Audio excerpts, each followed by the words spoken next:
নমস্কার প্রিয় বিয়ার, আপনারা দেখছেন খবর তরঙ্গ। সর্বশেষ নেপালের পরিস্থিতি হলো হিংসা ধীরে ধীরে স্তীমিত হয়ে আসছে এবং ছাত্র আন্দোলনের জেনজিরা অভিযোগ করছেন যে তাদের আন্দোলনে বহিরাগত শক্তি এসে সরকারি সম্পত্তি ধ্বংস করেছে এবং তাদেরকে আটক করার কথা। এবার নেপালে অন্তর্বর্তী সরকার প্রতিষ্ঠিত হবে বলেই অনুমান করা হচ্ছে বাংলাদেশের মতো, কারণ বলেন্দ্র শাহকে অন্তর্বর্তী সরকারের প্রধান হিসাবে নাম তুলে ধরেছিল জেনজিরা, কিন্তু বলেন্দ্র শাহের সঙ্গে যোগাযোগ করা হলেও তিনি সেভাবে সাড়া দেননি। তারপরই সুশীলা কার্কির নাম জেনজিরা আলোচনায় আনেন এবং সুশীলা কার্কির সঙ্গে যোগাযোগ করা হয় এবং সুশীলা কার্কি সাড়া দিয়ে বলেছিলেন যে অন্ততপক্ষে 1000 স্বাক্ষর হলে তিনি সম্মতি দিতে পারেন। তখন জেনজিরা 1000 নয় 2500 স্বাক্ষর সংগ্রহ করে সুশীলাকে দেখান এবং সুশীলা কার্কি অন্তর্বর্তী সরকারের প্রধান হতে রাজি হয়েছেন বলে এখন পর্যন্ত যা অনুমান। আর এই সুশীলা কার্কির একটা ভারতের সঙ্গে ভালো যোগাযোগ রয়েছে, যার কারণেই অনুমান করা হচ্ছে যে সুশীলা কার্কি যথার্থই ব্যক্তি বর্তমান নেপালে যে আন্দোলন শুরু করেছিল জেনজিরা, দুর্নীতি এবং পরিবার কেন্দ্রিক রাজনীতি যাতে নেপালে না হয় সেই অভিযোগে, এবং এতে করে নেপালকে আন্দোলনের মুখে ঠেলে দিয়ে জেনজিরা কেপি শর্মা ওলির সরকারকে ফেলে দিয়েছে এবং কেপি শর্মা ওলি গোপন আস্তানায় চলে গেছেন। তাই অন্তর্বর্তী সরকারে গড়ার প্রক্রিয়ায় সক্রিয় হয়ে জেনজিরা সুশীল কার্কিকে পছন্দ করেছেন বা বেছে নিয়েছেন। প্রিয় বিয়ার, ভিডিওটি ভালো লাগলে সাবস্ক্রাইব করবেন, এতে আপনার ক্ষতি হবে না কিন্তু আমাদের উপকার করে দেবেন। আশা করা যায় যে বাংলাদেশের মতো পরিস্থিতি আর নেপালে থাকবে না এবং নেপালের জেনজিরা বাংলাদেশের জেনজিদের থেকে যে আলাদা মানসিকতার এবং গণতান্ত্রিক মূল্যবোধে বিশ্বাস রাখেন সেটা দেখাবেন এবং হিংসা যা হয়েছে আন্দোলনের ফলে এবং বহিরাগত শক্তি এসে যদি সেই আন্দোলনে অহিংসার বার্তাকে হিংসার দিকে ঠেলে দিয়ে থাকে, তাহলে আশা করা যায় যে জেনজিরা এবার শান্ত হয়ে নেপালকে শান্ত করবেন, যেহেতু নেপালের সেনাপ্রধান জেনজিদের আহ্বান জানিয়েছেন নেপালকে শান্ত করতে। এবং যেহেতু সুশীলা কার্কিকে তারা অন্তর্বর্তী সরকারের প্রধান হিসেবে বেছে নিয়েছেন, তাই সুশীলা কার্কি নিয়ম মাফিক এবার অন্তর্বর্তী সরকারের প্রধানে বসবেন এবং জেনজিরা তার কথা শুনে নেপালে শান্তি ফিরিয়ে আনবে। এখানে উল্লেখযোগ্য যে সুশীলা কার্কির সঙ্গে যে ভারতের সম্পর্ক রয়েছে সেটা হলো যে বারাণসীর হিন্দু বিশ্ববিদ্যালয় থেকে রাজনীতি বিজ্ঞানে স্নাতকোত্তর ডিগ্রি অর্জন করেছিলেন সুশীলা কার্কি। তারপর তিনি নেপালে কিছুদিন শিক্ষকতা করেছেন এবং আইন পাশ করে তিনি সুপ্রিম কোর্টের প্রধান বিচারপতি হয়েছিলেন নেপালে এবং তিনি মহিলা প্রথম বিচারপতি। এবং তার বিচারপতি থাকা অবস্থায় বড় ধরনের একটা গণ্ডগোল হয়েছিল নেপালে, কারণ কেপি শর্মা ওলির সরকার এবং নেপালি কংগ্রেস মিলে সুশীলা কার্কির বিরুদ্ধে ইমপিচমেন্ট আনার চেষ্টা করেছিল। কারণ কি? কারণ সুশীলা কার্কি দুর্নীতির বিরুদ্ধে এমন এমন রায় দিয়েছিলেন যার কারণে কেপি শর্মা ওলির সরকার তখনকার এবং নেপালি কংগ্রেস অস্বস্তিতে পড়ে গিয়েছিল, যার কারণেই তার বিরুদ্ধে অন্যায়ভাবে ইমপিচমেন্ট সংসদে আনার চেষ্টা করছিল। কিন্তু সুশীলা কার্কির পেছনে বড় ধরনের জনমত ছিল বলে নেপালের জনতা সক্রিয় হয়ে উঠেছিলেন, যার কারণে সেই ইমপিচমেন্ট আর চালু করতে পারেনি কেপি শর্মা ওলির সরকার।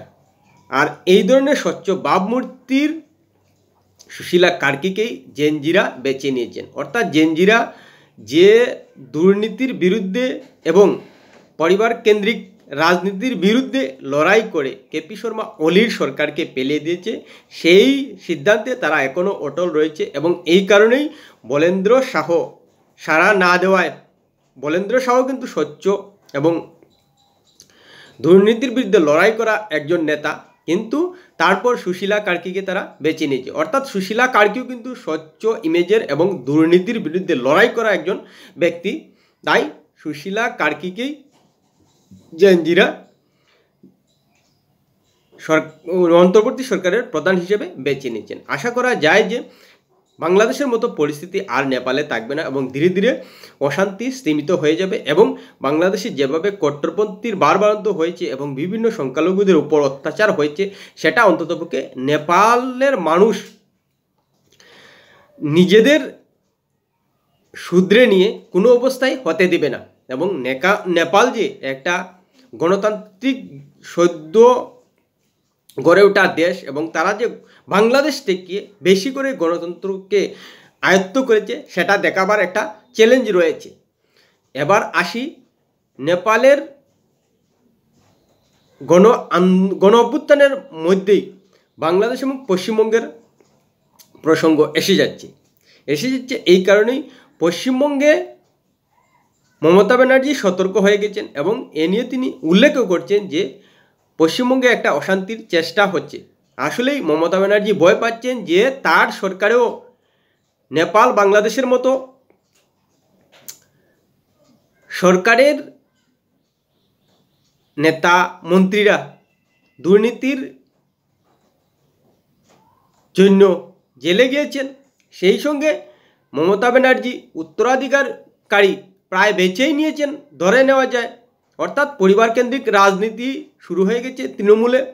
আর এজন্যই নেপাল এবং বাংলাদেশের একই দৃশ্য পশ্চিমবঙ্গে দেখা দেওয়ায় মমতা ব্যানার্জি বাংলাদেশে গণ অভ্যুত্থান হলে বা নেপালে গণ অভ্যুত্থান হলে আতঙ্কিত হয়ে পড়েন, কিন্তু যতই পশ্চিমবঙ্গের স্বচ্ছ এবং দুর্নীতির বিরুদ্ধে এবং পরিবারের বিরুদ্ধে পশ্চিমবঙ্গের মানুষ আওয়াজ উঠান, কিন্তু কখনোই নেপাল এবং বাংলাদেশের মতো পরিস্থিতি পশ্চিমবঙ্গে হবে না। কারণ পশ্চিমবঙ্গ ভারতের একটা রাজ্য এবং ভারতের মতোই পশ্চিমবঙ্গ বলিষ্ঠ গণতন্ত্র রয়েছে এবং মানুষ বাক স্বাধীনতা এবং গণতন্ত্রে বিশ্বাস করেন এবং মানুষের ভোটের মাধ্যমে একটা সরকার নির্বাচিত হবে, 5 বছর পর তাকে বদলানোর সুযোগ রয়েছে এবং সেই ধৈর্যটা সারা ভারতবর্ষের মানুষের যেমন রয়েছে পশ্চিমবঙ্গের মানুষেরও রয়েছে,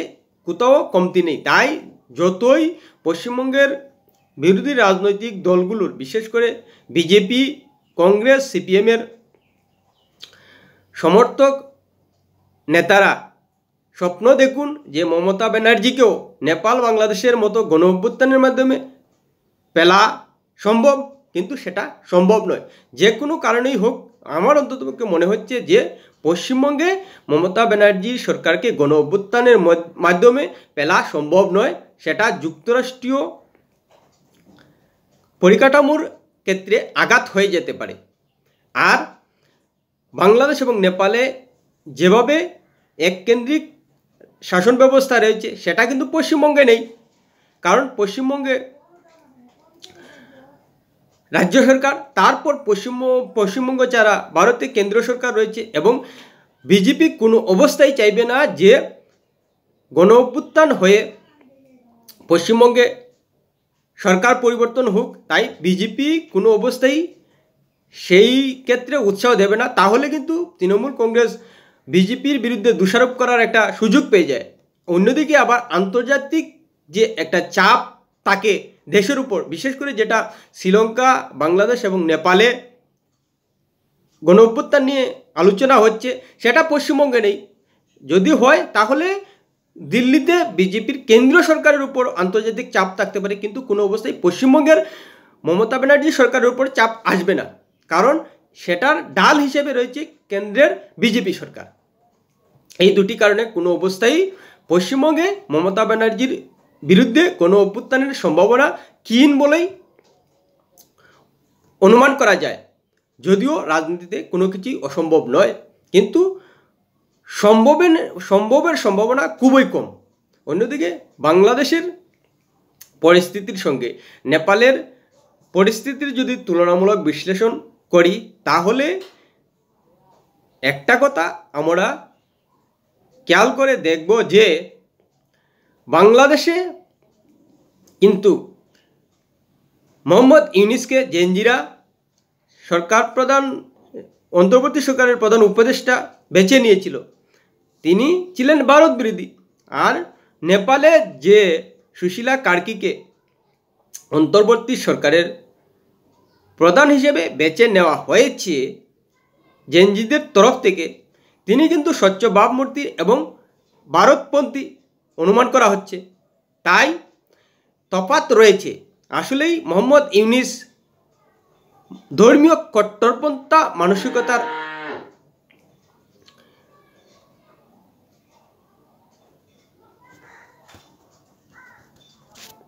বিরোধিতা করছেন না, কিন্তু সুশীলা কার্কি সুপ্রিম কোর্টের প্রধান বিচারপতি ছিলেন নেপালে, এবং তার একটা স্বচ্ছ ইমেজ রয়েছে এবং দুর্নীতির বিরুদ্ধে তার লড়াইও রয়েছে। কিন্তু মোহাম্মদ ইউনূস শুরু থেকেই দুর্নীতির বিরুদ্ধে তার অভিযোগ রয়েছে এবং স্বচ্ছ ইমেজেরও নয়, এবং দুর্নীতির বিরুদ্ধে তিনি লড়াই করেননি, বরং তিনি ধর্মীয় কট্টরপন্থীদের উৎসাহ দিয়ে গেছেন এমন অভিযোগ রয়েছে।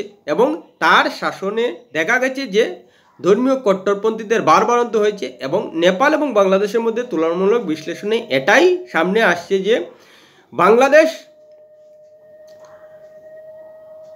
গণতন্ত্র ভুলে গিয়ে ধর্মীয় কট্টরপন্থার দিকে এগুচ্ছে। আর নেপাল কিন্তু এখন পর্যন্ত জেনজিদের মধ্যে ধর্মীয় কট্টরপন্থার দিকে এগোনোর লক্ষণ নেই, এবং সে ধরনের ঘটনা সামনে আসছেও না। আশা করা যায় যে নেপাল এবং বাংলাদেশের মধ্যে যে আদর্শগত দিক দিয়ে অনেক তফাৎ রয়েছে, এবং এই তফাতের কারণে বাংলাদেশ থেকে নেপাল অনেক ভালো অবস্থানে পৌঁছে যাবে গণ অভ্যুত্থানের ফলে, সেটা অন্ততপক্ষে এখন থেকেই অনুমান করা যায়। এবং যেহেতু সুশীলা কার্কি ভারতের বিশ্ববিদ্যালয় থেকে শিক্ষা অর্জন করে গণতন্ত্রটা একেবারে প্রত্যক্ষ দেখতে পেয়েছেন, আশা করা যায় তার সেই শিক্ষা দীক্ষাটা নেপালের কাজে তিনি ব্যবহার করবেন। প্রিয় ভিডিওটি ভালো লাগলে লাইক শেয়ার কমেন্ট করবেন।